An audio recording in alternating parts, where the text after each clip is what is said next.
बात बेबात पे अपनी ही बात कहता है। मेरे अंदर मेरा छोटा सा शहर रहता है। दोस्तों, मेरा नाम है नीलेश मिश्रा। कहानियां सुनाता हूं।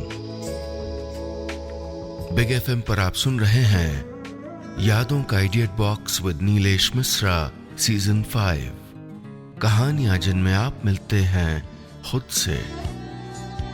दोस्तों, मैं आपको सुनाने जा रहा हूं अपनी मंडली की सदस्य अनुलता राज नायर की लिखी कहानी उसका जाना। शहर के सबसे अच्छे अस्पताल के ऑपरेशन थिएटर के बाहर लगी बेंच पर 65 साल के अमरनाथ पटवर्धन जी अपने माथे पर हाथ धरे बैठे थे।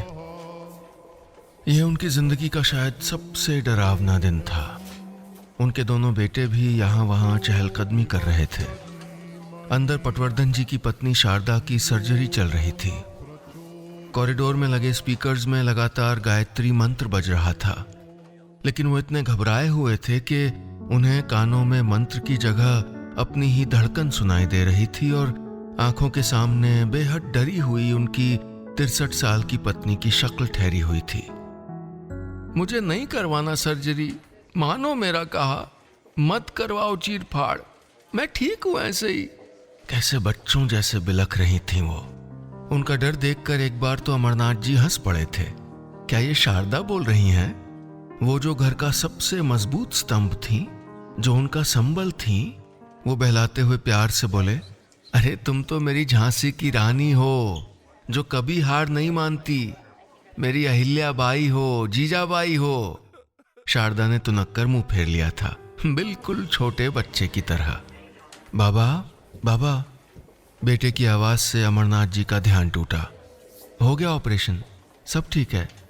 बेटे ने अमरनाथ जी की हथेलियां थपकते हुए कहा तो उन्होंने उम्मीद भरी निगाहों से ओटी के बंद दरवाजे को ताका। उठकर अंदर जाने लगे तो बाहर आती नर्स ने रास्ता रोक दिया। अरे रे, आप यहाँ कहाँ जा रहे हैं? पेशेंट को रिकवरी रूम में भी नहीं लाए अभी। क्यों नहीं लाए? पटवर्धन जी को घबराहट में कुछ समझ नहीं आ रहा था। अरे बाबूजी, उनको होश तो आ जाए, जनरल एनेस्थीसिया दिया है, थोड़ा टाइम लगेगा।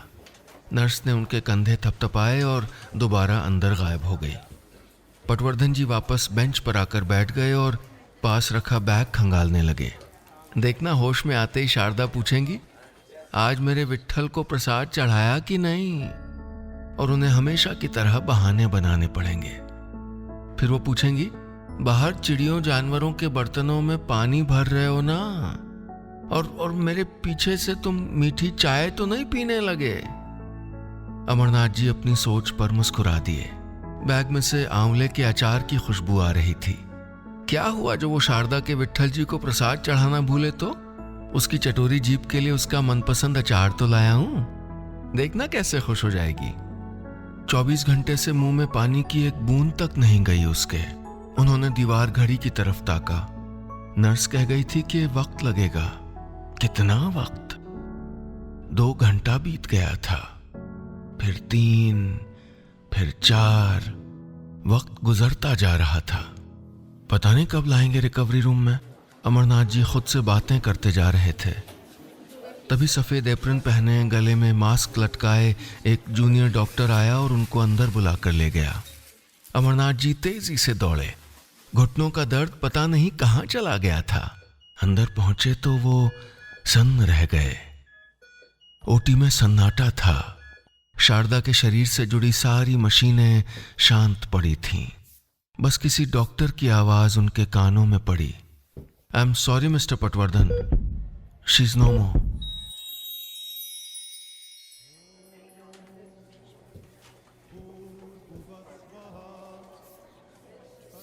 अस्पताल के स्पीकर में बजते गायत्री मंत्र की आवाज के बीच डॉक्टर की कही बातें गड्ढमड्ढ हो रही थीं। I am sorry, she is no more. Amarnath ji को चक्कर आने लगा।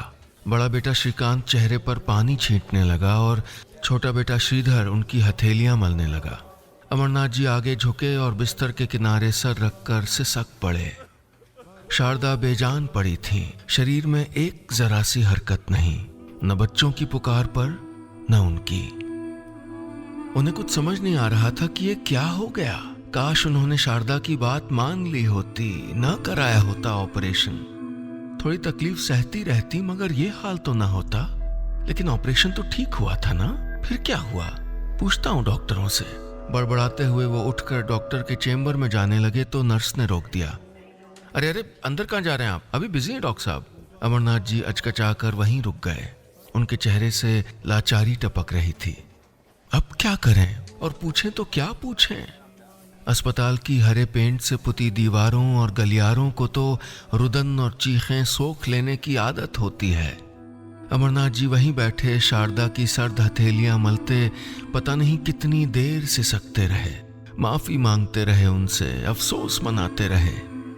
अस्पताल के बिल भरते और डिस्चार्ज की औपचारिकताएं पूरी करते करते सूर्यास्त होने लगा था। बड़ा बेटा बोला, बाबा अंतिम संस्कार अब कल ही होगा, इसलिए बॉडी को यहीं मॉर्चरी में रखते हैं, ठीक है ना? अमरनाथ जी कांप गए। बॉडी? उनकी शारदा, उनके बच्चों की आई बॉडी में बदल गई थी और वो कुछ नहीं कर सके। उस रात अमरनाथ जी घर नहीं गए, वहीं बेंच पर बैठे रहे। अस्पताल की फाइल में लगे कागज देखे, सारी रिपोर्ट्स चेक की, दवाइयां, डोज, लाइन ऑफ ट्रीटमेंट, सब। मौत की कोई साफ साफ वजह दिख नहीं रही थी। दिख जाए तब भी क्या, शारदा तो वापस नहीं आएंगी। वो सोचते रहे कि अगर इसका उलट हुआ होता तो क्या होता, यानी मेरी सर्जरी हुई होती और शारदा यूं अकेले रह जाती, तब शारदा यूं चुप नहीं बैठती, शायद लड़ जाती अस्पताल के स्टाफ से, उस डॉक्टर के चेम्बर के बाहर खड़ी नहीं रहती, सवाल करती और जवाब के लिए हट करती। ऐसी ही तो थी वो। मुश्किल को अनदेखा करना उनके स्वभाव में नहीं था। लेकिन क्या फायदा, वो शायद खुद किसी की लापरवाही से जिंदगी खो बैठी थी। उनकी मौत ईश्वर की मर्जी तो बिल्कुल नहीं थी। अमरनाथ जी का सोच सोच कर दम घुटा जा रहा था। उन्होंने अस्पताल की सर्द दीवार पर अपना सर टिकाया और बुदबुदाए, शारदा मैं चुप नहीं बैठूंगा, क्या हुआ कम से कम ये तो पता करूंगा। रात के दम घोटू सन्नाटे में अमरनाथ जी की आवाज शायद शारदा तक पहुंच रही थी। वो शारदा की दशक्रिया का दिन था। अमरनाथ जी का मन कर्मकांड की जगह कहीं और ही भटक रहा था। शारदा उनकी पत्नी ही नहीं बल्कि जिंदगी का एक ऐसा अटूट हिस्सा थी कि उनके बिना सब डांवाडोल हो रहा था। वही तो थी जो सही गलत का पाठ पढ़ाती थी। अब जो सब कुछ गलत हुआ वो कौन संभालेगा? मसाले में मिलावट हो या सब्जी की तौल में गड़बड़ी, वो कैसा जमकर विरोध करती थी। अमरनाथ जी उन्हें टोकते रह जाते थे, जाने दो शारदा, किस किस को सुधारोगी, मत उलझो। पर वो कहाँ सुनती थी। मुस्कुराते हुए उन्हीं पर तंज कस देती, सबको सुधारूंगी, तुम्हें भी। अब शारदा नहीं थी तो क्या हुआ? उनके विट्ठल तो थे जो सब देख रहे थे। अमरनाथ जी ने शारदा की मुस्कुराती तस्वीर पर अक्षत छिड़का, फूल चढ़ाए और पूजा खत्म होते ही अपने भीतर का गुबार बच्चों के सामने हल्का कर दिया। कल वकील से मिलने जाऊंगा, अस्पताल पर हर्जाने का केस करूंगा। I am going to sue them. इन कुछ डॉक्टरों की वजह से डॉक्टरी का पेशा बदनाम हो गया है, अच्छे डॉक्टर बदनाम हो गए हैं। हर्जाना? दोनों बच्चे सख्ते में आ गए। अदालत? सू देम? अमरनाथ पटवर्धन के घर की दीवारों ने पुलिस, वकील, अदालत ऐसे शब्द शायद पहली बार सुने होंगे। क्या मतलब है आपका? क्या इस उम्र में आप वकीलों के, अदालतों के चक्कर काटेंगे? कैसे साबित करेंगे आपकी लापरवाही हुई है? कैसे साबित करूंगा? सीधे सरल अमरनाथ जी अचानक शिव के रौद्र रूप में बदल गए थे। लगा माथे पर अभी तीसरा नेत्र खुल जाएगा। हमेशा नरमी से बोलने वाले अमरनाथ पटवर्धन की आवाज तेज हो गई।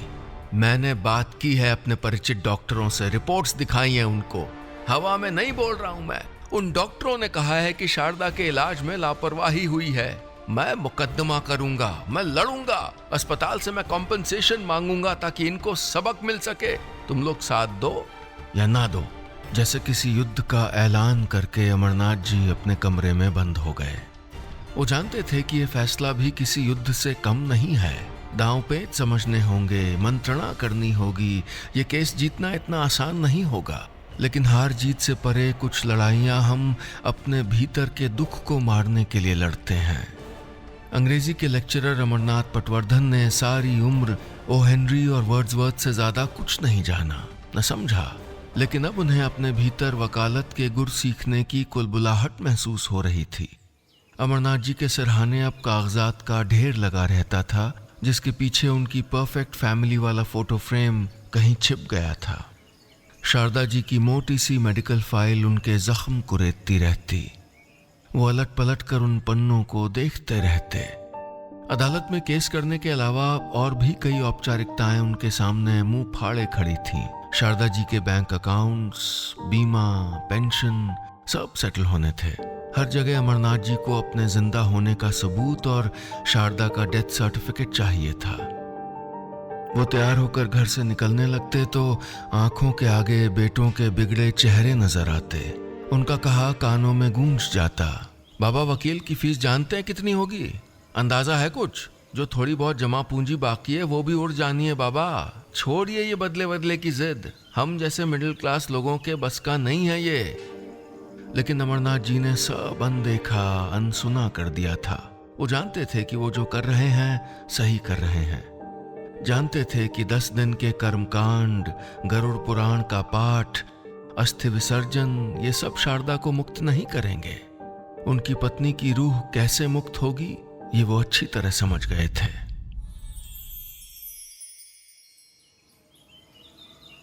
अस्पताल के खिलाफ लड़ने का फैसला अमरनाथ जी कर चुके थे, लेकिन ये फैसला लेना उतना कठिन नहीं था जितना इस पर अटल रहना।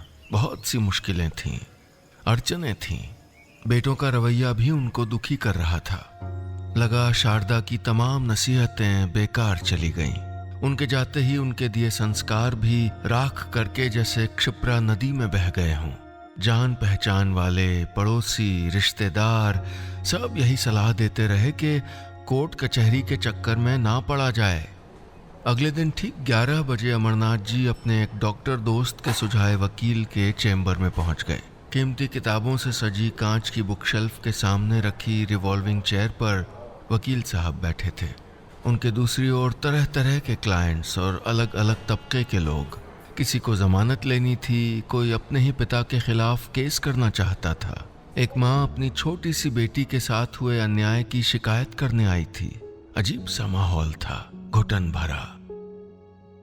अमरनाथ जी को लगा उठ के भाग जाएं, लेकिन फिर अस्पताल के बिस्तर पर दम तोड़ती शारदा की सूरत याद आ गई। नहीं, चाहे जो हो जाए उनको फाइल तैयार करवानी थी। कॉम्पेंसेशन के लिए कंज्यूमर फोरम में केस दर्ज करना ही था। थोड़ी देर में वो वकील के सामने बैठे उसके ढेरों सवालों का जवाब दे रहे थे। मामूली, गैर मामूली सारे सवाल, अच्छे, बुरे, तकलीफ देह सवाल। उन्हें तो लगा था कि सवाल सिर्फ अस्पताल और डॉक्टर से पूछे जाएंगे। गलती तो उन्होंने की थी ना।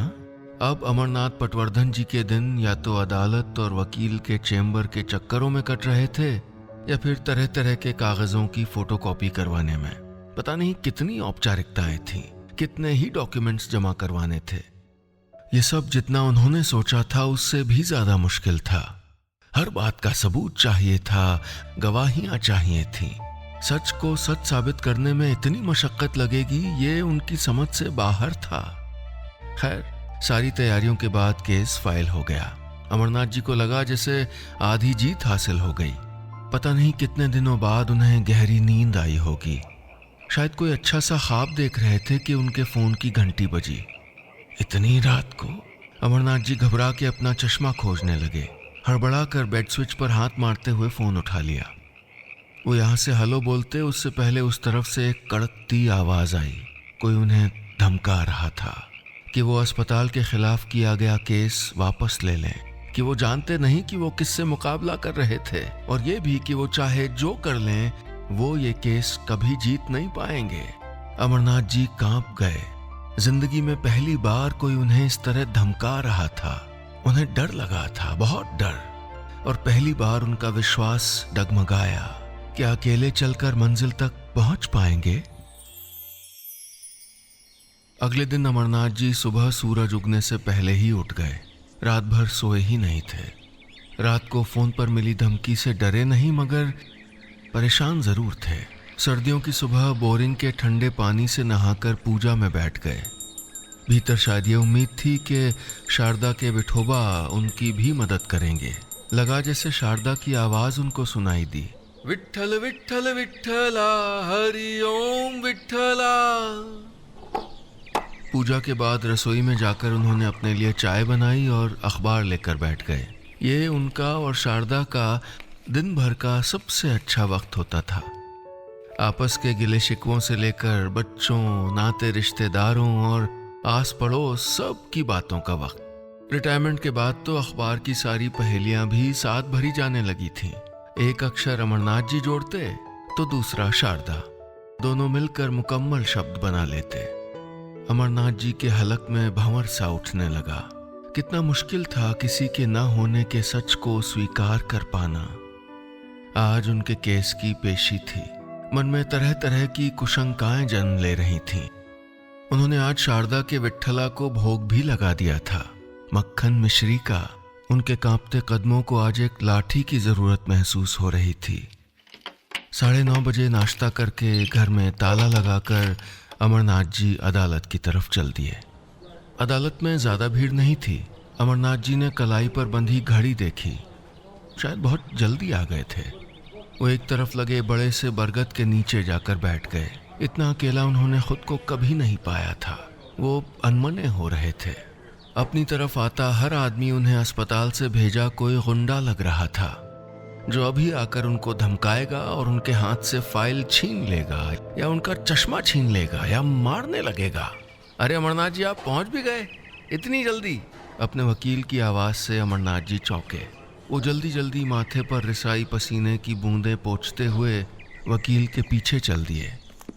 उनकी तेज चाल से अपनी चाल वो बमुश्किल मिला पा रहे थे। आज उनके बयान दर्ज हुए। जज के पहने सवालों के जवाब देते हुए अमरनाथ जी को लगा जैसे इंटर की परीक्षा दे रहे हों कि जवाब गलत हुआ और वो फेल हो जाएंगे। आने वाले दिन भी ऐसे ही मुश्किल थे। बहुत से रोड़े थे। कभी गवाही नहीं हो पाती, कभी जज साहब नहीं आते और कभी अस्पताल से कोई नहीं पहुंचता। दोबारा सम्मन भेजे जाते। एक तारीख के बाद दूसरी तारीख मिलती जा रही थी। और सबसे ज्यादा तकलीफ देह था कॉम्पेंसेशन की रकम का तय होना। कभी कभी तो लगता था जैसे शारदा की जान की कीमत तय की जा रही हो। अमरनाथ जी टूटने लगते। उस दिन अमरनाथ जी को वकील की फीस की अगली किस्त देनी थी। पेंशन के पैसे तो घर के खर्च में ही निकल जाते थे और जो थोड़ी जमा पूंजी थी वो शारदा की सर्जरी में खर्च हो गई थी। सोचा बेटों से मांग लें। उनकी तो तनख्वाह ठीक ठाक है, बचत भी करते हैं दोनों। लेकिन स्वाभिमान आड़े आ गया। लगा कि बच्चे खुद भी तो पूछ सकते थे कि बाबा कोई जरूरत तो नहीं, पूछना ही चाहिए था। पर नहीं, किसी ने नहीं पूछा। उस दिन अमरनाथ जी ने अपने प्रोविडेंट फंड की रकम भी निकाल ली और खुद को तसल्ली दी कि अब इस पेशी पर फैसला हो ही जाएगा। सुबह पूजा के वक्त अमरनाथ जी ने शारदा की तस्वीर के सामने जवा कुसुम का एक लाल फूल रखा तो लगा जैसे उनकी तस्वीर मुस्कुरा दी हो। आज अमरनाथ जी के केस का फैसला होना था। उनका मन बुलबुले जैसा कच्चा हो रहा था। अब फूटा कि तब। वो फिर समय से पहले कोर्ट पहुंच गए। बाहर बेंच पर बैठे तो अस्पताल की सख्त बेंच याद आ गई जब उनको अपनी जिंदगी की सबसे बुरी खबर मिली थी। वो उठकर कॉरिडोर में चक्कर लगाने लगे। पिछले 8 महीनों में अमरनाथ जी ने सिवाय इस केस के कुछ नहीं सोचा था। वकील का आधा काम वो खुद सीख गए थे। इंटरनेट से पुराने केस खंगाले, लीगल साइट्स में जाकर सलाह मशवरे किए, डॉक्टर परिचितों से पूछताछ की, शहर की लाइब्रेरी भी खंगाल आए। इतनी किताबें उन्होंने शायद पूरी उम्र में नहीं पढ़ी होंगी। ये केस जीतना उनके लिए बहुत जरूरी था। कॉम्पेंसेशन में मिले पैसों के लिए नहीं, बल्कि अपनी शारदा और कई मरीजों के विश्वास की खातिर। कोर्टरूम की सीली दीवारों वाले कमरे में अमरनाथ जी किसी कुरकुरी सी धूप की उम्मीद लगाए बैठे थे कि कब मुंशी आए और उनको पता लगे कि क्या फैसला हुआ। थोड़ी देर में भीड़ बढ़ने लगी। यहाँ वहाँ काले सफेद कपड़ों में वकील नजर आने लगे। शोर बढ़ने लगा, बाहर भी भीतर भी। दोपहर होते होते अमरनाथ जी पस्त होने लगे।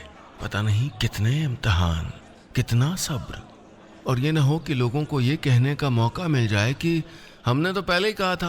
और शारदा, उसको क्या मुंह दिखाएंगे? अमरनाथ जी के माथे पर पसीना छलछला गया। लेकिन शाम होते होते अमरनाथ जी के सारे डर दूर हो गए। उनके वकील ने उन्हें मुबारकबाद दी और बताया कि अदालत ने अमरनाथ जी के हक में फैसला सुनाया था। ये साबित हो गया था कि शारदा जी को एनेस्थीसिया का ज्यादा डोज दिया गया था। उनकी उम्र, उनके शारीरिक हालात को नजरअंदाज किया गया था और अदालत ने फैसला किया था कि अस्पताल उनको 20 लाख रुपए का हर्जाना देगा।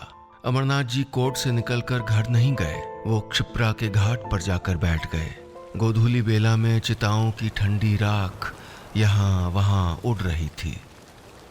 अमरनाथ जी आंखें मूंदे सोचते रहे, क्या करेंगे वो 20 लाख रुपए का? इतने पैसे उन्होंने कभी एक साथ देखे नहीं थे, न कभी इतना पाने के ख्वाब संजोए थे, न उन्होंने न शारदा ने।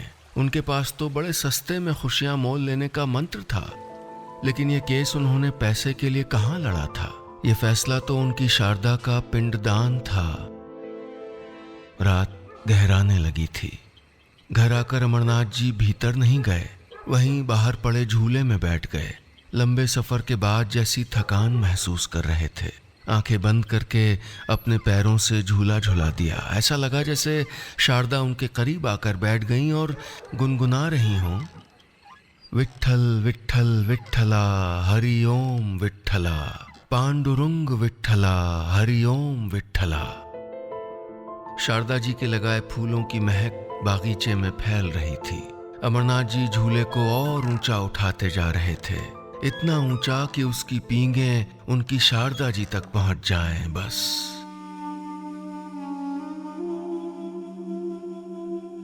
बस इतनी सी थी ये कहानी।